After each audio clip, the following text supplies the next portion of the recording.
Sir ಎಲ್ಲ ಸ್ವಲ್ಪ ಹತ್ರ ಬನ್ನಿ ಸರ್ ಪ್ಲೀಸ್.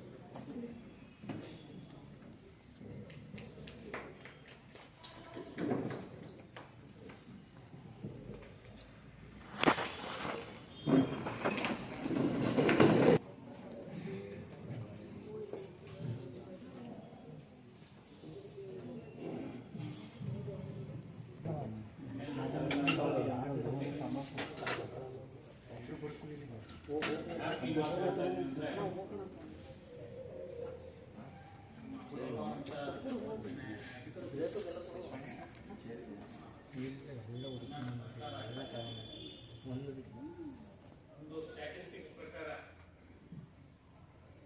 ಕಾರ್ಯಕ್ರಮಗಳನ್ನು ಆಯೋಜನೆ ಮಾಡಬೇಕು ಉದ್ದೇಶ ಯಾವ ಕಾರಣಕ್ಕೆ ನಾವು ಎಷ್ಟೇ ಕಟ್ಟುನಿಟ್ಟಿನ ಕಾನೂನು ತಂದ್ರೂ ಜನರಿಗೆ ಮಂದಟ್ಟಣೆ ಆಗ್ತಾ ಇದೆ. ಆ ಮಂದಟ್ಟಣೆ ಮಾಡೋರು ಯಾರು? ನಾವು ನೀವು. ಬರೀ ಕಾನೂನು ಆಯಿತು ಅಥವಾ ಸಂಬಂಧಪಟ್ಟ ಇಲಾಖೆಯವರು ಮಾಡಿದ್ರೆ ಅದನ್ನ ಅರಿವು ಮೂಡಿಸಬೇಕಾಗಿತ್ತು ಎಲ್ಲರೂ ಕರ್ತವ್ಯ. ಇವತ್ತಿನ ಹೆಚ್ಚಿನ ಸಂಖ್ಯೆಯಲ್ಲಿ ಹೆಣ್ಮಕ್ಳು ಆಗುತ್ತಿದ್ದಾರೆ, ಬಹಳ ಕಷ್ಟ. ಏನ್ ನಾವು ಹೇಳ್ತೀವಿ ಅಥವಾ ನೀವೇನ್ ತಿಳ್ಕೊಂಡಿರೋ ಅದನ್ನ ಸಾಮಾನ್ಯ ಜನರಿಗೆ ಹೇಳಿದ್ರೆ ಈ ಒಂದು ಕಾರ್ಯಕ್ರಮ ಮಾಡೋದು ನೋಡಿದ್ರೆ ಕಾಂಪಿಟೇಷನ್ ಇಲ್ಲಿ ನಮ್ಮ ಅರಸೀಕೆರೆ ತಾಲೂಕಾ, ಚನ್ನರಾಯಪಟ್ಟಣ ತಾಲೂಕು ಯಾವುದರಲ್ಲಿ ಬಾಲ್ಯ ವಿವಾಹ ಇದಕ್ಕೆಲ್ಲ ಯಾರು ಕಾರಣ ಇರ್ಬೋದು? ಒಂದು ಬಡತನ ಇರ್ಬೋದು ಅಥವಾ ಒಳ್ಳೆಯದನ್ನು ಬರುತ್ತೆ, ಒಂದು ಕೆಟ್ಟದ್ದು. ಎಲ್ಲರೂ ಈಗಿನ ಜನರೇಷನ್ ಹೆಂಗಿದೆ ಅಂದ್ರೆ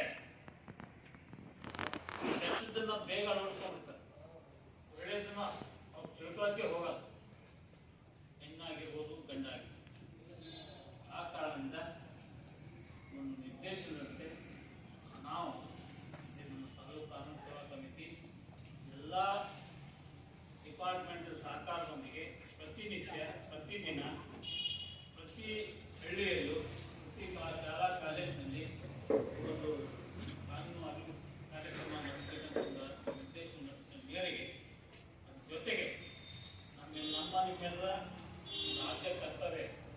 ಯಾಕಂದರೆ ನಾವು ಈ ಒಂದು ಸೊಸೈಟಿಯಲ್ಲಿ ಇರಬೇಕಾದ್ರೆ ನಮ್ಮ ಸಮಾಜವನ್ನು ಯಾವ ರೀತಿ ನಿರ್ಮಾಣ ಮಾಡಬೇಕು, ಆ ಮೂಲಕ ನಮ್ಮ ದೇಶಕ್ಕೆ ನಾವು ಏನು ಕೊಡುಗೆ ಕೊಡ್ಬೋದು ಅಂತ ಒಂದು ನಾವೆಲ್ಲರೂ ಆಲೋಚನೆ ಮಾಡಬೇಕಾಗುತ್ತೆ. ಇರ್ಬೋದು ನೀವೆಲ್ಲ ಭಾಳ ಬಿಸಿ ಶೆಡ್ಯೂಲ್ ಇಟ್ಕೊಂಡು ಬೆಳಿಗ್ಗೆ 10 ಗಂಟೆ ಇಂಥ ಚಳಿಯಲ್ಲಿ ಅಂತ ನೀವೆಲ್ಲ ಅನ್ಕೊಂಡು, ಅದರಲ್ಲಿ ಯಾವುದು ವೈಯಕ್ತಿಕವಾದ ಸ್ವಾರ್ಥತೆ ಇಲ್ಲ. ಆಯ್ತಪ್ಪ, ನಾವು ಒಂದು ಕಾರ್ಯಕ್ರಮ ಬಂದಿದ್ವಿ, ಮುಗಿಸ್ಕೊಂಡ್ವಿ, ಹೋದ್ವಿ, ನಾವು ಅಷ್ಟೇ ಬಂದ್ವಿ, ಒಂದು ಕಾರ್ಯಕ್ರಮ ಮಾಡಿದ್ವಿ, ಭಾಷಣ ಮಾಡಿದ್ವಿ, ದೊಡ್ಡ ದೊಡ್ಡ ಕಥೆಗಳು ಹೇಳಿದ್ವಿ ಅಂತ ಅದು ಸಾಲದು. ಆ ನಿಟ್ಟಿನಲ್ಲಿ ನಾವು ಪ್ರಯತ್ನ ಪಡಬೇಕು. ಆ ಕಾರಣದಿಂದ ನಾವು ನೀವೆಲ್ಲ ಪ್ರತಿಯೊಂದು ಯಾವುದೇ ನಿಮ್ಮ ಕಣ್ಣಿಗೆ ಕಂಡು ಬಂದರೆ ಅಥವಾ ನಿಮ್ಮ ಸಮಾಜದಲ್ಲಿ ಆಗ್ಬೋದು, ನಿಮ್ಮ ಊರಲ್ಲಿ ಆಗಿರ್ಬೋದು, ನಿಮ್ಮ ಅಕ್ಕಪಕ್ಕದಲ್ಲಿ ಆಗಿರ್ಬೋದು, ಎಲ್ಲಿಯಾದರೂ ಈ ರೀತಿ ಬಾಲ್ಯ ವಿವಾಹ ಕಂಡು ಬಂದರೆ ದಯವಿಟ್ಟು ಸಂಬಂಧಪಟ್ಟ ಇಲಾಖೆ, ಈ ಇಲಾಖೆ ಮಾತ್ರ ಅಲ್ಲ, ನಿಮ್ಮ ಊರಲ್ಲಿ ಗ್ರಾಮ ಪಂಚಾಯತಿ ಸಿದ್ಧ ಇರುತ್ತೆ, ಅಲ್ಲಿ PDOಗಳು ಇರ್ತಾರೆ, ಸೆಕ್ರೆಟರಿ ಇರ್ತಾರೆ. ಕೆಲವೊಂದು ಸಲ ತಪ್ಪು ಯಾವುದು ತಿಳ್ಕೊಂಡಿಲ್ಲ, ಕೆಲವೊಂದು ಸತಿ ಗ್ರಾಮ ಪಂಚಾಯತ್ ಮೆಂಬರ್ಗಳು ಮನೆಯಲ್ಲೇ ನಡೀತಿರ್ತಾವೆ. ಹೌದಾ? ನಡೀತಿರ್ತವೆ. ಅವ್ರಿಗೇನು ಕಾನೂನು ಹತ್ತಲ್ಲ,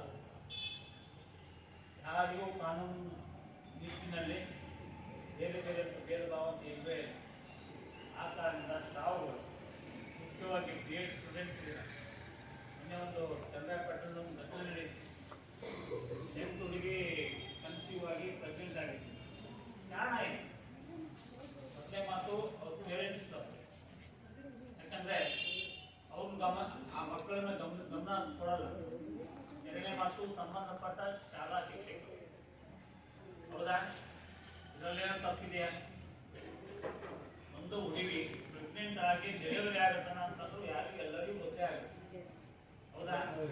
ಯಾವ ಕಾರಣಕ್ಕಾಗ್ತದೆ ಅದನ್ನೆಲ್ಲ ನಾವು ಯೋಚನೆ ಮಾಡಬೇಕಾಗುತ್ತೆ.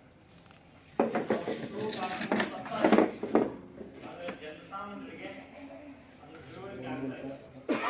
ಆ ಕಾರಣದಿಂದ ನಾವು ನೀವು ಯಾವುದೇ ಅಧಿಕಾರಿನೇ ಮಾಡಬೇಕಂತಿಲ್ಲ.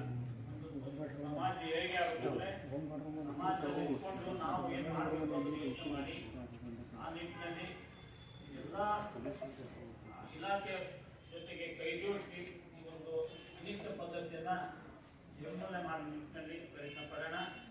ಅದ್ರ ಜೊತೆಗೆ ಅನೇಕ ಕಾನೂನುಗಳು ಹೆಣ್ಮಕ್ಳ ಪರವಾಗಿದ್ದಾವೆ, ಆದರೆ ಅಷ್ಟೇ ಮಿಸ್ಯೂಸ್ ಆಗ್ತಾ ಇದೆ. ಹೌದಾ? ಹೇಳ್ತಾರೆ ಯಾರಾದ್ರು ಮಿಸ್ಯೂಸ್ ಹೆಂಗ ಯಾವ ರೀತಿ ಆಗ್ತಾ ಇದೆ ಅಂತ ನೀವು ಹೇಳಮ್ಮ. ಏನಿದೆ ಎಸ್ಟಿಮೇಷನ್ ಏನು?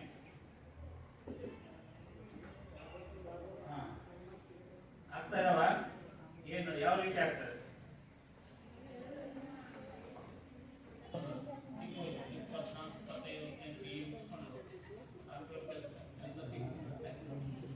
ತಿಂಗಳಿಗೆ 2-3 ಲಕ್ಷ ಬರ್ತಲ್ಲ, ಅದನ್ನು ಯಾವ ರೀತಿ ಖರ್ಚು ಮಾಡ್ಬೇಕಂತ ಅವ್ರಿಗೆ ಅರ್ಥ ಆಗುತ್ತೆ. ಚಿಕ್ಕ ವಯಸ್ಸು ಜವಾಬ್ದಾರಿಗಳಿರಲ್ಲ. ಅವಾಗ ಏನಾಗುತ್ತೆ, ಹೆಣ್ಣಾಗಿರ್ಬೋದು ಗಂಡಾಗಿರ್ಬೋದು ಬೆಳೆದಂಗೆಲ್ಲ ಕೆಟ್ಟ ದಾರಿ ನಡ್ಕೊಂತಾರೆ. ಯಾಕಂದ್ರೆ ಈಗ MNC ಕಂಪ್ನಿಗಳೆಲ್ಲ ಶನಿವಾರ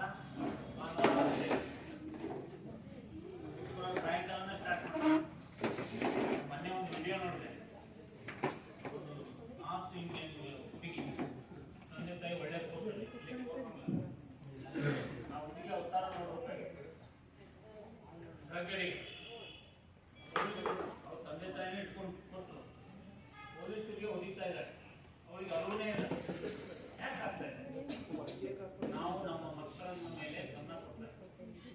ಆ ಮೂಲಕ ನಾವು ಒಂದು ರೀತಿಯಿಂದ ಆ ಮಕ್ಕಳು ಹಾಳಾಗಕ್ಕೆ ಒಂದು ಮಗು ಕುಟುಂಬದಿಂದ ಹಾಳಾದ್ರೆ ಒಂದು ಇಫೆಕ್ಟ್ ಆಗೋದು ಅವ್ರ ತಂದೆ ತಾಯಿಗೆ, ಅವ್ರ ಕುಟುಂಬಕ್ಕೆ, ಆಮೇಲೆ ಸೊಸೈಟಿ. ಇಲ್ಲಿ ನಮ್ಮ ಪರಿಸ್ಥಿತಿಯಲ್ಲಿ ರಿಹ್ಯಾಬಿಲಿಟೇಷನ್ ಸೆಂಟರ್ ಹೆಚ್ಚಿನ ಹುಡುಗಾಗಿರ್ಬೋದು ಹುಡುಗಿಯರಾಗಿರ್ಬೋದು ಬೆಂಗಳೂರಲ್ಲಿ ನಮ್ಮ ಅರಸೀಕೆರೆ ತಾಲೂಕಿನವರೇ ಜಾಸ್ತಿ ಆಗಿದೆ. ಗಾಂಜಾ ಡ್ರಗ್ಸು ಅವ್ರು ಕಂಟ್ರೋಲ್ ಮಾಡಬೇಕಂದ್ರೆ ಇರ್ತಾ ಇದ್ದಾರೆ. ನಮ್ಮ ವಕೀಲ ಮಿತ್ರೊಬ್ಬರು ಒಂದು ಇಂಟರ್ವ್ಯೂ ಸ್ಟಾರ್ಟ್ ಮಾಡ್ತಾ ಇದ್ದಾರೆ. ಅವರಿಗೆ ಒಂದು ಕಿವಿ ಮಾತು ಹೇಳಿದ್ರು, ನಿಮ್ಮ ಅರಸೀಕೆರೆ ತಾಲೂಕಿನಲ್ಲೇ ಈ ರೀತಿ ವ್ಯಾಪಕವಾಗಿ ಅಂಜಾತೆಯನ್ನು ನಡೀತಾ ಇದೆ, ಆ ಬಗ್ಗೆ ನೀವೇ ಒಂದು ರಿಹ್ಯಾಬಿಲಿಟೇಷನ್ ಸೆಂಟರ್ ತೆಗೆದು ಒಂದು ಮಿನಿಮಮ್ ಅಂದರೆ ಎಷ್ಟೋ ಜನ ನಾವು ತಿಳ್ಕೋಬೇಕಾಗಿದೆ ಏನಂದ್ರೆ, ಬಹಳ ಬಡತನದ ಹುಡುಗರೇ ಹುಡುಗಿಯರೇ ಕೆಟ್ಟ ಬಲಿಯಾಗ್ತಾರೆ. ಆಮೇಲೆ ಅವ್ರ ಕುಟುಂಬದವರು ಅಲ್ಲಿ ಒಂದು ಹುಡುಗ ಅಥವಾ ಹುಡುಗಿ ಸೇರಿಸ್ಬೇಕಂದ್ರೆ 10,000 to 15,000 ರೂಪಾಯಿ ಖರ್ಚಾಗುತ್ತೆ ರಿಹ್ಯಾಬಿಲಿಟೇಷನ್ ಸೆಂಟರ್. ಅದು ಅವ್ನು ಅಲ್ಲಿ ಇಟ್ಕೊಂಡು ಚೆನ್ನಾಗಿ ಬಂದರೆ ಓಕೆ, ಒಂದು 2-3 ತಿಂಗಳಾಗಿ ಬಂದಂದ್ರೆ ಮತ್ತೆ ಅದೇ ದಾರಿ. ಈ ನಿಟ್ಟಿನಲ್ಲಿ ತಾವು ಮುಖ್ಯವಾಗಿ ನಮ್ಮ BEd ಸ್ಟೂಡೆಂಟ್ಸ್ ಲೋಕಲ್ದವರು ಇರ್ಬೋದು, ಬೇರೆ ಕಡೆಯಿಂದ ಬಂದಿರ್ಬೋದು, ಅಥವಾ ನಿಮ್ಮ ಊರುಗಳಲ್ಲಿ ಈ ರೀತಿ ಒಂದು ಏನಾದ್ರು ಕಂಡು ಬಂದರೆ, ಡ್ರಗ್ಸ್ ಅಥವಾ ಬಾಲ್ಯ ವಿವಾಹದ ಬಗ್ಗೆ ಏನಾದ್ರು ಕಂಡು ಬಂದರೆ ಸಂಬಂಧಪಟ್ಟ ಇಲಾಖೆಗೆ ತಿಳಿಸಿ. ಇನ್ನೂ ನಮ್ಮ ವಕೀಲ ಮಿತ್ರ